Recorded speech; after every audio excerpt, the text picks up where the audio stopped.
Tanınmış infeksionist hepatolog Kamran Nəsibov vəfat edib. Doğru xəbər Azərbaycan bildirir ki, o uzun sürən xəstəlikdən sonra dünyasını dəyişib.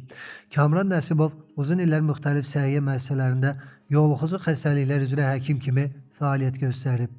Qeyd edək ki, Kamran Nəsibov Qərbi Azərbaycan İcmasının İdarə Heyətinin üzvü, Nərimanov Bələdiyyəsinin sədri Təmraz Tağıyevin bacısı oğludur. Kosmetolog kimi fəaliyyət göstərən Ülviyə İlyasova həbs edilib. Bakı Apellyasiya Məhkəməsi ötən gün belə bir qərar çıxarıb. Məhkəmə zərər çəkmiş şəxsin şikayətini əsaslı sayıb, Ülviyə İlyasova barəsində həbs qəti imkan tədbiri seçilib.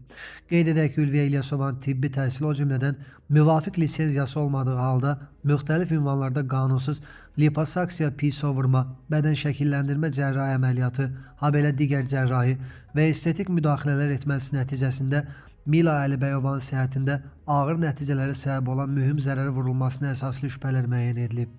Ona Cinayət Məcəlləsinin 314.2-ci səhlənkarlıq ağır nəticələrə səbəb olduqda maddəsi ilə ittiham elan edilib.